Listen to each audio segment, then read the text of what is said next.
তোমাদের ঈশ্বর ভগবানের কাছে আবার ফিরে এসো। তিনি যে দয়াময় করুণানিধান, তিনি তো সহজে ক্রুদ্ধ হন না, মহাকৃপাশীল তিনি। অমঙ্গল ঘটনার সংকল্প পালন থেকে তিনি বিরতই হন। কি জানি, হয়তো সিদ্ধান্ত পাল্টাবেন তিনি, তার ওই সংকল্প পালন থেকে বিরতই হবেন। আর যাবার সময় বরং রেখে যাবেন একটি আশীর্বাদ, দিয়ে যাবেন তোমাদের ঈশ্বর ভগবানের উদ্দেশ্যে উৎসর্গ করার মতো শস্য, আর ঢেলে দিয়ে অর্ঘ্য দেওয়ার মতো সবকিছু।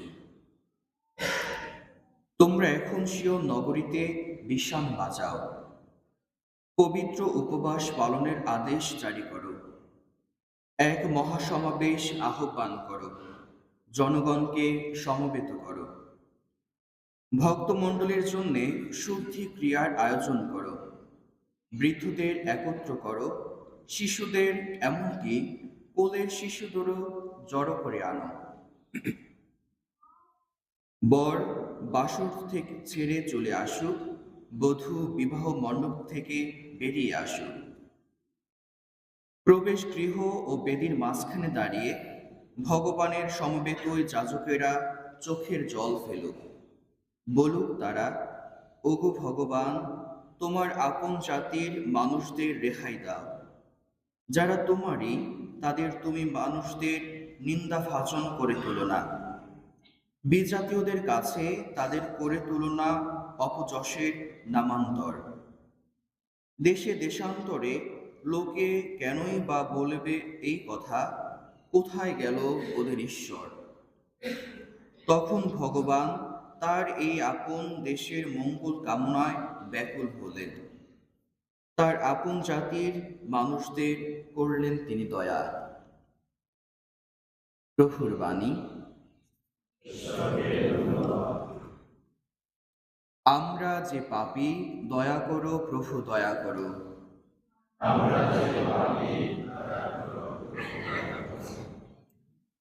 আমার প্রতি সদয় হও ওগো ঈশ্বর, তুমি তো করুণাময়। মুছে ফেলো আমার সকল দোষ, তোমার কৃপা তো অসীম। ওগো, আমার সেই অপরাধ নিঃশেষে ধুয়ে ফেলো, মোচন করো আমার সেই পাপের কালিমা।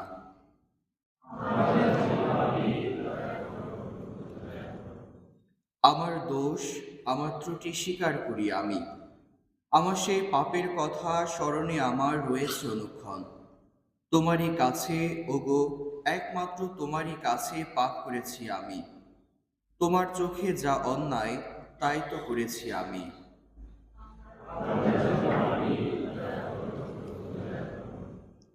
ওগো ঈশ্বর, আমার মধ্যে রচনা করো নির্মল অন্তর।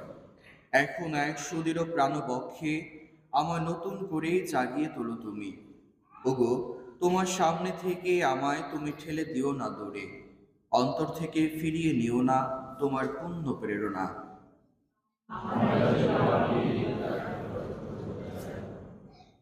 মুক্তিদানে আমাকে আবার পুলকিত করো, উদার চিত্তদানে আমাকে সুস্থির করে তোলো।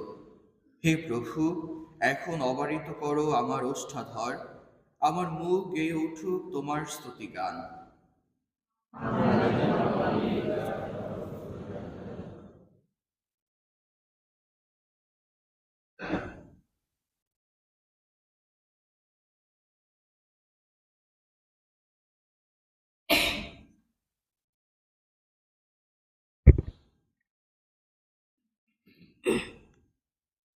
করিন্থীয়দের কাছে প্রেরিত পলের দ্বিতীয় পত্র। প্রিয়জনেরা, তোমাদের কাছে আমরা খ্রিস্টের বাণীদূত। আসলে আমাদের কণ্ঠ দিয়ে স্বয়ং ঈশ্বরই তোমাদের কাছে তার আহ্বান জানাচ্ছেন। খ্রিস্টের নামে আমরা এখন একান্ত আবেদন জানাচ্ছি, তোমরা ঈশ্বরের সঙ্গে পুনর্মিলিত হও। যিনি নিজে কোনো পাপ করেননি, আমাদের মঙ্গলের জন্য ঈশ্বর তাকে কোনো মূর্ত পাপ করে তুলেছেন, যাতে আমরা তার সঙ্গে মিলিত হয়ে ঈশ্বরের মূর্ত ধর্মময়তা হয়ে উঠতে পারি। ঈশ্বরের সহকর্মী বলে আমরা তোমাদের এই আহ্বান জানাচ্ছি, তোমরা ঈশ্বরের যে অনুগ্রহ লাভ করেছ এখন তা নিষ্ফল হতে দিও না।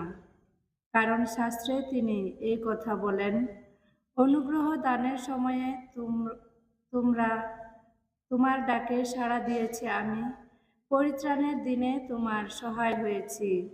আর এই তো সে অনুগ্রহ দানের সময়, এই তো সে পরিত্রাণের দিন। প্রভুর বাণী।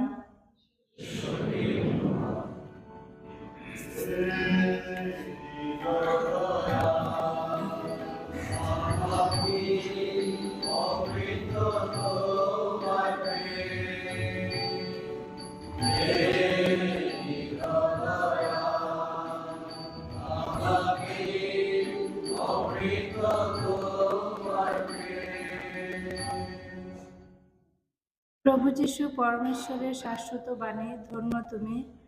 আর দেরি নেই, আসছে স্বর্গরাজ্য। এখন অনুতাপ করো, মন ফেরাও তোমরা।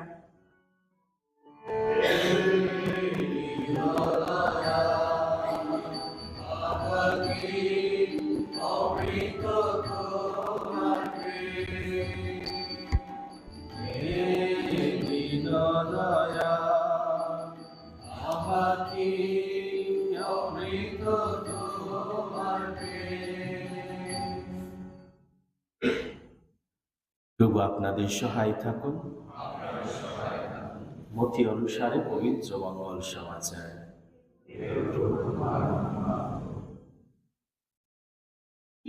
যিশু একদিন তার শিষ্যদের বললেন, সাবধান, সকলের সামনে নিতান্তই লোকদের দেখাবার জন্যে কোনো ধর্মকর্ম করতে যেও না। তা যদি করো তবে স্বর্গে বিরাজমান তোমাদের পিতার কাছ থেকে তোমরা কিন্তু কোনো পুরস্কার পাবে না। তাই যখন তুমি কাউকে ভিক্ষা দাও তখন তুড়ি বাজিয়ে তা ঘোষণা করতে যেও না। ভণ্ড লোকেরাই তো মানুষের প্রশংসা কুড়োতে যত সমাজগৃহে ও পথে ঘাটে সেইভাবে ভিক্ষা দিয়ে থাকে। আমি তোমাদের সত্যি বলছি, তাদের পুরস্কার তারা পেয়ে গেছে। যখন তুমি কাউকে ভিক্ষা দাও, দেখো তোমার ডান হাত কি করছে, তোমার বাঁ হাত যেন তা জানতে না পারে। তোমার এই ভিক্ষা দান বরং গোপনই থাকুক। তাহলে তোমার পিতা যিনি গোপন সব কিছু দেখতে পান, তিনি তোমাকে পুরস্কৃত করবেন। তেমনি তোমরা যখন প্রার্থনা করো তখন ভণ্ডদের মতো তা করো না। তারা যত সমাজগৃহে আর চৌরাস্তার মোড়ে মোড়ে দাঁড়িয়েই প্রার্থনা করতে ভালোবাসে, যাতে তারা সকলের নজরে পড়ে। আমি তোমাদের সত্যি বলছি, তাদের পুরস্কার তারা পেয়ে গেছে। যখন তুমি প্রার্থনা করো তুমি বরং তখন তোমার নিজের ঘরে যাও আর দরজা বন্ধ করে তোমার পিতাকে ডাকো, আড়ালে থাকেন যিনি। তাহলে তোমার পিতা যিনি গোপন সব কিছু দেখতে পান, তিনি তোমাকে পুরস্কৃত করবেন। তোমরা যখন উপোস করো তখন ভণ্ডদের মতো বিষণ্ণ ভাব দেখিও না। তারা যে উপোস করছে সেটা লোকদের দেখাবার জন্যেই তো। তারা মুখখানা অমন শুকনো করে রাখে।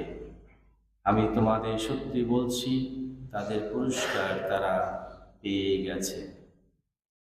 যখন তুমি উপোস করো তুমি বরং তখন মাথায় তেল মেখো, চোখ মুখ ধুও, যাতে তুমি যে উপোস করছো মানুষ যেন তা জানতে না পারে। যেন জানতে পারেন শুধু তোমার পিতা আড়ালে থাকেন যিনি।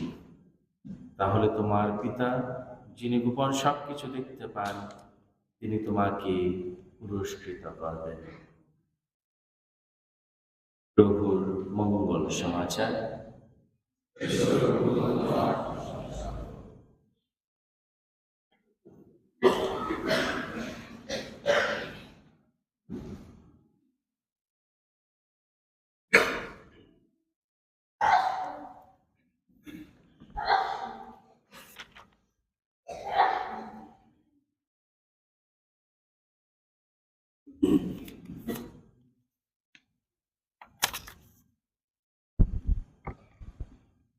সৃষ্টিকে শ্রদ্ধা ভাজনের প্রয়োজনে না। উপবাসকালের শুরুতে আমরা যখন কপালে ছাই নেই, আর এই ছাই নেওয়ার মধ্য দিয়ে আমাদের জীবনের আসল রহস্য আমরা বুঝতে পারি। যখন যাজক বলেন তুমি ধুলো, এই ধুলোতেই আবার মিশে যাবে, তখন আমরা আমাদের জীবনের কথা ধ্যান করতে পারি, আমাদের উৎস কোথায় এবং আমাদের লক্ষ্য কোথায়। আর তখনই আমাদের নিজেদের ভিতরে ঢুকার একটা পরিবেশ আমরা পাই, অন্তর্নিহিত সত্য আমরা উপলব্ধি করতে পারি। আর এই জন্যই এই ভস্য বুধবারে যখন আমরা সত্যি এই খ্রিস্ট জায়গায় অংশগ্রহণ করি, প্রার্থনা করি, আমরা প্রবেশ করি একটা মহাকালে, আর যেখানে আসলেই আমরা আমাদের পরিত্রাণের কথা, আমাদের ভাই ঈশ্বর এবং আমাদের ভাই মানুষদের কথা চিন্তা করি, এবং কিভাবে যিশু আমাদের জন্য নিজেকে বিলিয়ে দিয়েছিলেন, তার যন্ত্রণা ক্রুশে মৃত্যুবরণের মধ্য দিয়ে তিনি যেভাবে আমাদের পরিত্রাণ সাধন করেছিলেন, সে পরিত্রাণে আমরা অংশগ্রহণ করি। আজকে যে পাঠগুলো আমরা শুনেছি, সকল পাঠই কিন্তু আমাদেরকে আহ্বান করে আমরা ফিরে আসি পিতার কাছে, মন পরিবর্তন করে নতুন জীবন যাপন করে। আজকে যে প্রবক্তা জয়েলের প্রথম প্রবক্তা তার গ্রন্থ থেকে শুনেছি, তিনিও সেখানে আমাদের আহ্বান করছেন, এখন সময় আছে, মনে প্রাণে আমার কাছে ফিরে এসো তোমরা। এই ফিরে আসা কোনো কাজ না, শুধু ফিরে আসা। কিসের জন্য? ঈশ্বরের সাথে পুনর্মিলিত হওয়ার জন্য। আর তিনি আমাদের আহ্বান করেন, কোনো জীবনের কোনো প্রমাণ তিনি চান না, কোনো অজুহাত চান না, আমি কতটুকু সৎ অসৎ ছিলাম সেটাও চান না, কোনো ব্যাখ্যাও চান না ঈশ্বর। তিনি শুধু চান যাতে আমরা ফিরে আসি, কিন্তু অন্তঃকরণ নিয়ে আমাদের হৃদয় মন যাতে আমরা ফিরে নিয়ে আসি তার কাছে। আর কিসের জন্য ফিরে আসব? এখানে প্রবক্তা জুয়েল বলতেছেন যে তিনি দয়াময়, করুণা নিধান, তিনি তো সহজে ক্রুদ্ধ হন না, মহা কৃপাশীল তিনি, একজন দয়ালু পিতার কাছে তিনি আমাদের আহ্বান করেন যাতে আমরা ফিরে আসি।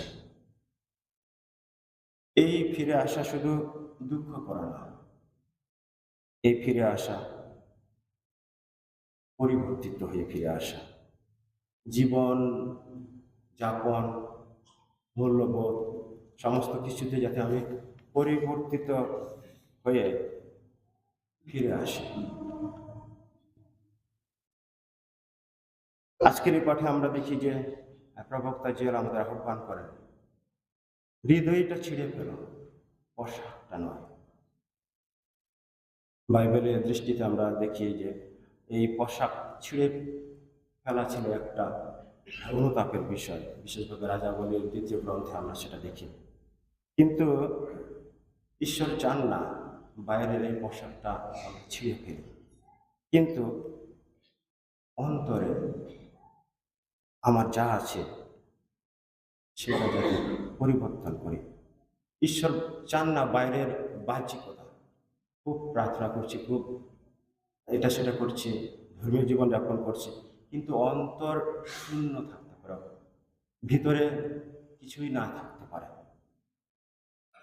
ওই জন্য ঈশ্বর বাহ্যিকতা চান না, তিনি চান যাতে আমরা সত্য অনুতাপ করি, সত্য অন্তঃকরণে আমরা ফিরে আসি, আমাদের যা আছে ভিতরে, শুধু বাহ্যিকতা নয়। তিনি চান না আমাদের কাছে অভিনয়। প্রাশ্চিত্যকালে আমরা অনেক কিছু করি, ক্রুশের পথ করি, উপবাস করি, হয়তো দানও করি, আর অনেক কিছু প্রার্থনায় অংশগ্রহণ করতে পারি, কিন্তু হয়তো বা সেটা বাহ্যিকতা হতে পারে, অন্তর পরিবর্তন নাও হতে পারে। 40 দিন এমনিভাবেই পার হয়ে যেতে পারে, কিন্তু আমার মধ্যে কোনো পরিবর্তন নাও আসতে পারে। 40 দিন না খেয়েও থাকতে পারে, কিন্তু যদি আমার অন্তরে আমার মানুষটা, আমি যে আগে যে মানুষটা ছিলাম 40 দিন আগে, আর 40 দিন শেষে যদি আমি একই থাকি যাই, ঈশ্বর সেটা আমাদের কাছে চান না, আমাদের বাহ্যিকতা চান না। তিনি চান যাতে আমরা অন্তর থেকে পরিবর্তিত হয়। ঈশ্বর অন্তর জানে, তিনি আমাদের অন্তরের কথা বুঝেন। তাহলে সেভাবে আমাদের হৃদয়টা ছেড়ে ফেলা মানে ঈশ্বরের কাছে নিজেকে খুলে ফেলা, যে আমি এই, এবং যে অবস্থায় আছি সেটাই। আমরা এই সময় অনুতাপ করি, আমরা ভয়ে অনুতাপ করব না, বরং ভালোবাসা ঈশ্বরের কাছে ফিরে আসার জন্য আমাদের জীবনের যে সমস্ত পাপ হয় তা দুর্বলতা ছিল সেগুলোর জন্য অনুতাপ করব। স্বর্গে যাওয়ার বাসনা নাই, কিন্তু আসল পরিবর্তিত হওয়ার জন্য, ঈশ্বরের সাথে সম্পর্ক করার জন্য। আমরা নিষ্ঠুর ঈশ্বরের কাছে অনুতাপ করি না, কিন্তু দয়ালু ঈশ্বরের কাছে, যিনি আমাদের কৃপা করেন, যিনি আমাদের ভালোবাসেন, সেই ঈশ্বরের কাছে আমরা ফিরে আসি।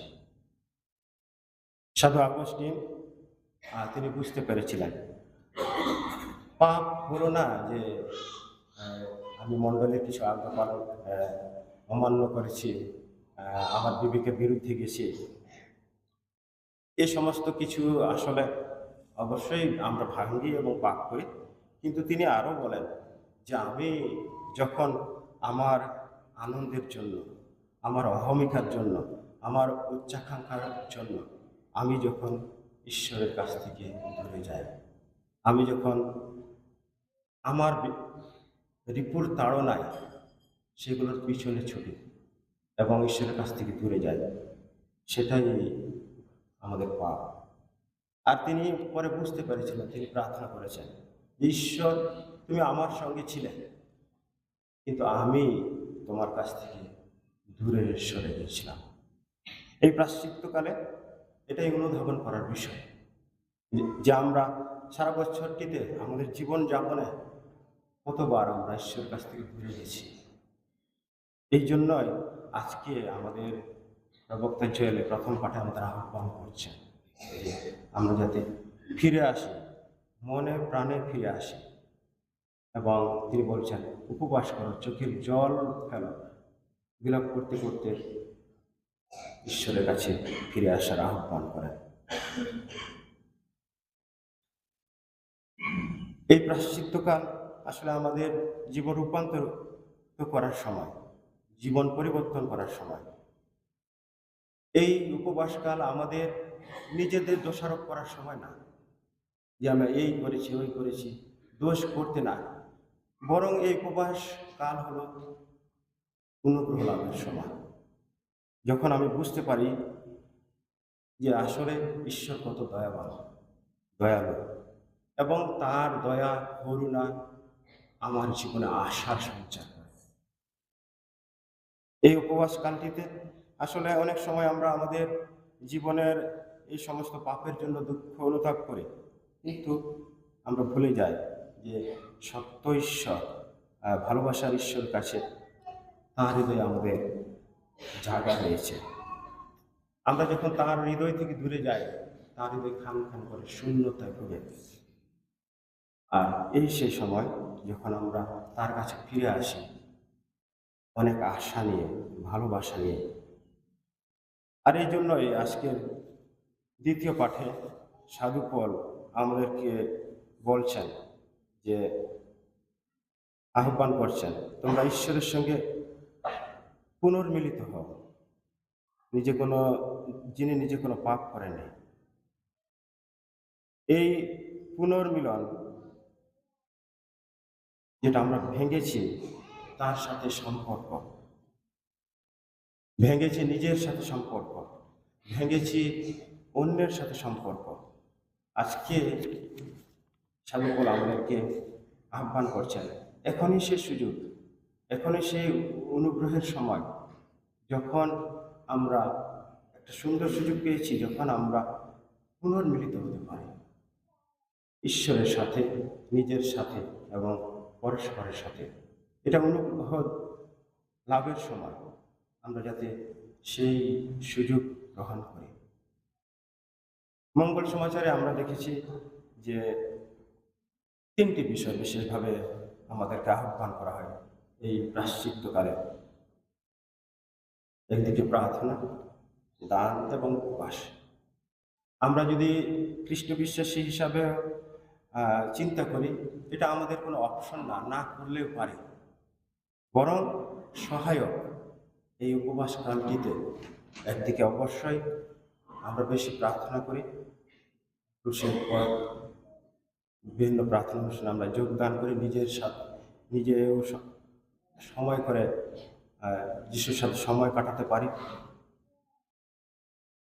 যদিও আমরা অনেক সময় কাজে ব্যস্ত থাকি, অনেক সময় কাজকেই আমরা বড় মনে করি প্রার্থনা থেকে, কিন্তু মাদার তেরেসা তিনি বুঝতে পেরেছিলেন, আমি যদি প্রার্থনা ছাড়া কাজ করি, এই কাজের কোনো মূল্য নেই, কারণ আমি ঈশ্বরের সাথে সম্পর্ক রেখে কাজ করি না।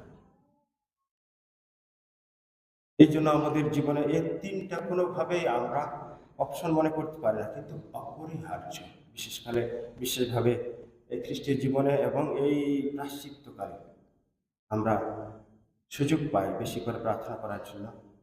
এই প্রার্থনা আমরা ঈশ্বরের সাথে পুনর্মিলিত হওয়ার জন্য, তার কাছে ফিরে আসার জন্য একটা চিহ্ন, এবং তার সাথে সম্পর্ক গড়ার জন্য। আমরা যত কিছুই করি, কিন্তু যাতে প্রার্থনা করতে না বলে। উপবাস করে নিজের সাথে নিজেকে আবার মিলিত করার জন্য, যাতে আমাদের জীবনের যে সমস্ত পাপময়তা, রিপুর তাড়নায় আমরা যখন দূরে ঘুরেছি, এই দেহ আরাম আয়েসের সুখ ভোগে নিজেকে আসক্ত করেছি, যখন আমরা উপবাস করি, তখন কষ্ট দিয়ে একটু আমাদের দেহকে, যাতে বুঝতে পারে যে আসলে এই সুখ ছেড়ে আমি অন্যদিকে গেছি, আমি আবার ফিরে আসতে পারি, বুঝতে পারি আমার দৈহিক কষ্ট লাভের মধ্য দিয়ে। আমরা দান করে যাতে অন্যের সাথে মিলিত হতে পারি। আমাদের অনেক দায়িত্ব রয়েছে একে অপরের প্রতি, অন্যকে ঈশ্বরের প্রতি পরিচালিত করার জন্য, কিন্তু ভুলে যায় অন্যের সাথে ঝগড়া, মনোমালিন্য, আমাদের যে দায়িত্ব সেগুলো না করি। এই সময়টিতে আমরা একটা বাহ্যিক চিহ্ন হিসেবে দান করি, যাতে এই যে অন্যদের প্রতি আমাদের যে দায়িত্ববোধ ছিল আমরা করিনি, সেটা বিভিন্নভাবে ভালোবাসতে হয়তো ভালোবাসে, ঘৃণা করতে হয়তো না, আমি ঘৃণা করেছি, আমি সাহায্য করতে পারতাম, করিনি।